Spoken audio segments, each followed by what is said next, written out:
الحمدللہ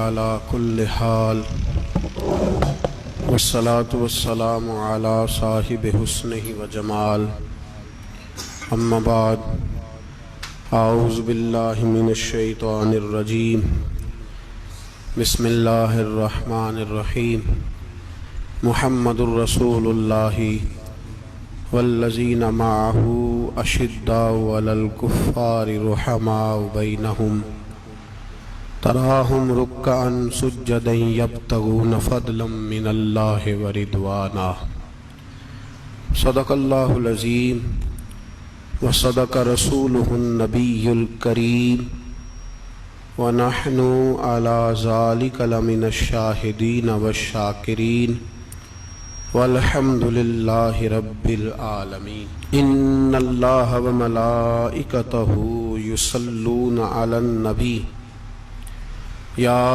ایہا الذین آمنوا صلوا علیہ وسلموا تسلیما الصلاۃ والسلام علیک یا رسول اللہ وعلی آلک واصحابک یا سیدی یا حبیب اللہ الصلاۃ والسلام علیک یا سیدی یا نبی اللہ وعلی آلک واصحابک یا سیدی یا نور اللہ اللہم صلی علی سیدنا و مولانا محمد معدن الجود والکرم وآلہ وصحبہ وبارک وسلم۔ تمام تعریفیں حمد و ثنا اللہ تعالی جل مجدہ الکریم کے لیے، بعد درود و سلام نبی محترم شفیع محتشم آقا کل ختم رسول دانا سبل احمد مجتبیٰ جناب حضرت محمد مصطفیٰ علی تحیت و ثنا کی ذات والا صفات کے لیے حمد و ثناء کے بعد امت مسلمہ کی تشکیل کے جو عناصر قرآن مجید نے بیان فرمائے اور اس امت کی جو صفات خود رب کریم نے بیان فرمائی، سورہ فتح کی آیت نمبر 29 میں اللہ تعالیٰ نے فرمایا محمد الرسول اللہ، محمد صلی اللہ علیہ وسلم اللہ کے رسول ہیں، والذین معہ اور جو ان کے ساتھ ہیں، اشداء علی الکفار وہ کافروں پر سخت ہیں، رحماء بینہم آپس میں بڑے رحم دل ہیں، تراہم رکعا سجدا یبتغون فضلا من اللہ ورضوانا، فرمایا آپ انہیں رکوع کرتے ہوئے دیکھیں گے، سجدہ کرتے ہوئے دیکھیں گے، اللہ کا فضل اور اس کی رضا تلاش کرتے ہوئے دیکھیں گے۔ اللہ کریم نے جو صفات بیان کی خاص توجہ کے ساتھ اور تھوڑی سی اس کی گہرائی میں ذرا توجہ فرمائیے گا کہ جو ترتیب قرآن پاک نے عطا فرمائی، فرمایا والذین معہ جو ان کے ساتھ ہیں، ان کی پہلی صفت یہ ہے کہ اشداء علی الکفار وہ کافروں پہ سخت ہیں۔ پہلی صفت کیا ہے؟ نماز روزہ حج زکوٰۃ، اشداء علی الکفار کہ وہ کافروں پر سخت ہے، رحماء بینہم دوسری صفت یہ کہ وہ آپس میں رحم دل ہیں، تراہم رکعا سجدا پھر آپ انہیں دیکھیں گے رکوع کرتے ہوئے اور سجدہ کرتے ہوئے۔ تو نماز کا ذکر تیسرے نمبر پہ آیا، رکوع سجود کا ذکر ایمان کے بعد جو پہلی بات ارشاد فرمائی وہ ہے اشداء علی الکفار کہ وہ کافروں پر سخت ہیں، کافروں پر وہ، یہ پہلی صفت ہے اہل ایمان کی۔ اعلیٰ حضرت فاضل بریلوی رحمت اللہ تعالی علیہ ہمیں سبق دیتے ہیں، فرماتے ہیں دشمن احمد پہ شدت کیجئے، دشمن احمد پہ اشداء علی الکفار، دشمن احمد پہ ہلکی پھلکی ان کے ساتھ نفرت نہیں، یہ قرآن مجید کا سبق ہے، دشمن احمد پہ شدت کیجئے، ملحدوں سے کیا مروت کیجئے، جو بے دین ہو جائے وہ مروت کے قابل۔ ہمارا عجیب معاملہ ہے، وہ ہمارے بچے کاٹتے ہیں، ہم کہتے ہیں نہیں بات بیٹھ کے کرنی چاہیے، وہ ہمارے ٹکڑے کر رہا ہے، خون پی رہا ہے، ہم کہتے ہیں نہیں ٹیبل ٹاک کرنی چاہیے، ہم نے بات کی ہے، سفیر کو بلایا تھا، یہ کس قسم کی گفتگو ہے بھائی؟ وہ تیرا خون پی رہا ہے، تو جواب میں کہہ رہا ہے نہیں نہیں وہ ہم نے بات کی ہے اقوام متحدہ میں، کل پرسوں بیٹھیں گے آپس میں گفتگو کریں گے، صحیح ہو جائے گا مسئلہ۔ اشداء علی الکفار، اہل ایمان مومن کی پہلی صفت اللہ نے یہ بیان فرمائی کہ وہ کافروں پر وہ سخت ہے، پہلی صفت یہ۔ من احب للہ و ابغض للہ و منع للہ وآتى للہ فقد استکمل الایمان او کما قال صلی اللہ علیہ وسلم۔ حضور نے فرمایا اگر اللہ کی رضا کے لیے محبت کرنا ایمان کا حصہ ہے تو بغض رکھنا بھی ایمان کا حصہ ہے۔ اللہ کی رضا کے لیے بغض رکھنا بھی، یہ جو جذبہ ہے نا کفر کے خلاف جذبہ، یہ ایمان کی بنیاد ہے۔ لوگ کہتے ہیں اسلام محبت سکھاتا ہے، اسلام، بھائی کون کہتا ہے اسلام نفرت؟ اسلام سکھاتا ہی محبت ہے، اسلام سکھاتا ہی۔ لیکن میرے بھائی یہ تو بتلاؤ نا صاحب کہ وہ جو جڑی بوٹی فصل کے ساتھ اگاتی ہے اس کا رنگ ہرا نہیں ہوتا، وہ چہچہاتی لہلہاتی نہیں، کاٹتے کیوں ہو پکڑ کے اسے، دوائی ڈال کے مارتے کیوں ہو؟ اس لیے کہ باقی فصل کو تباہ نہ کرے، باقی فصل کو نقصان۔ کافر پر جب تو سختی کرتا ہے تو اس کا مطلب یہ ہوتا ہے کہ وہ پھر دوبارہ ظلم نہیں کرتا، وہ زیادتی۔ ہماری کافر کے حق میں نرمی ہے۔ سعودی گورنمنٹ کا مراسلہ آیا، انہوں نے کہا جناب ہمیں شکوہ ہے پاکستانی حاجیوں سے کہ حجنے جب جاتی ہیں تو یہ برقع نہیں پہنتی، نقاب نہیں اوڑھتی۔ یہ باقاعدہ مراسلہ ان کی وزارت حج نے پاکستانی، مجھے چونکہ موقع ملتا رہتا ہے حج ٹریننگ پہ جانے کا تو ہمیں وہ پڑھاتے ہیں، کہتے ہیں جی یہ آپ دیکھ لیں، باقاعدہ مراسلہ آیا، بڑی کھل کے بات کر رہا ہوں ذمہ داری سے۔ یہ جناب پاکستان کی جو بیبیاں یہاں حج کرنے آتی ہیں وہ بازاروں میں بغیر نقاب کے پھرتی ہیں، وہ کھجورے خریدنے چاہتی ہیں تو بغیر نقاب کے، خوشبو لینے جاتی ہیں تو بغیر نقاب کے، لہذا انہیں پردہ کراؤ۔ اگر کوئی بی بی بغیر پردے کے آئی، چلے ایام حج میں تو احرام کی حالت میں تو ہم قبول کر لیں گے، لیکن اگر اس کے علاوہ آئی تو ہو سکتا ہے ڈیبورٹ کر دی جائے۔ باقاعدہ مراسلہ۔ عام غریب ملک کی، پاکستان کی، انڈونیشیا کی، سوڈان کی بی بی بغیر پردے کے نہیں جا سکتی، پر ٹرمپ کی بی بی بغیر پردے کے سعودی عرب جا سکتی ہے۔ ہوں تسی چپ کر گئے ہو نا، ویڈیو میری پہ بندی ہے، تہاڈی نہیں، فکر نہ کریں، میں سچی بات کر رہا ہوں، سچی بات اور کھری کر رہا ہوں ذمہ داری سے۔ او بھائی اس کی بی بی پر کوئی پابندی نہیں، کوئی پابندی نہیں۔ وہاں تم نے تلواریں پکڑ کے رقص کر لیا، وہاں سب جائز تھا۔ اب تمہیں وہ کدھر گیا متوا جو بھاگ کے آتا ہے کہ گنبد کی طرف منہ نہ کرو؟ وہ کدھر گئے لوگ جو کہتے ہیں جناب دیکھو جی وہ مقدس پاک لوگ ہیں، خبردار ان کی بات نہ کرنا؟ کلیجہ روتا ہے، دل خون کے آنسو روتا ہے۔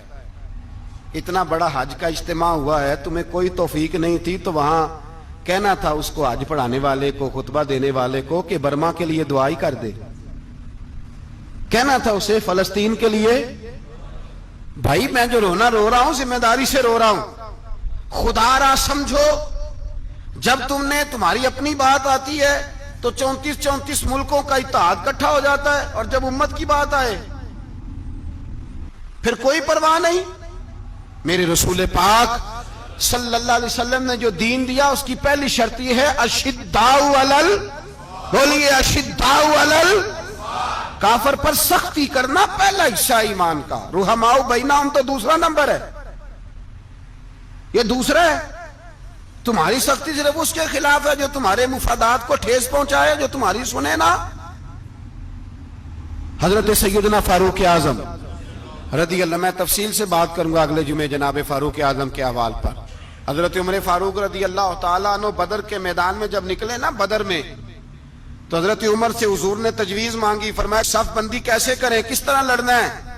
جناب عمر فاروق رضی اللہ تعالیٰ عنہ کہنے لگے حضور یہ جتنے آئے ہیں نا کافر لڑنے، یہ کسی کا کچھ چاچا لگتا ہے، کسی کا کوئی ماموں لگتا ہے، کسی کا بھائی ہے، کسی کا بیٹا ہے، تو محبوبہ صف بندی کی کیا ضرورت ہے؟ جو میرے رشتہ دار ہے میرے حوالے کریں۔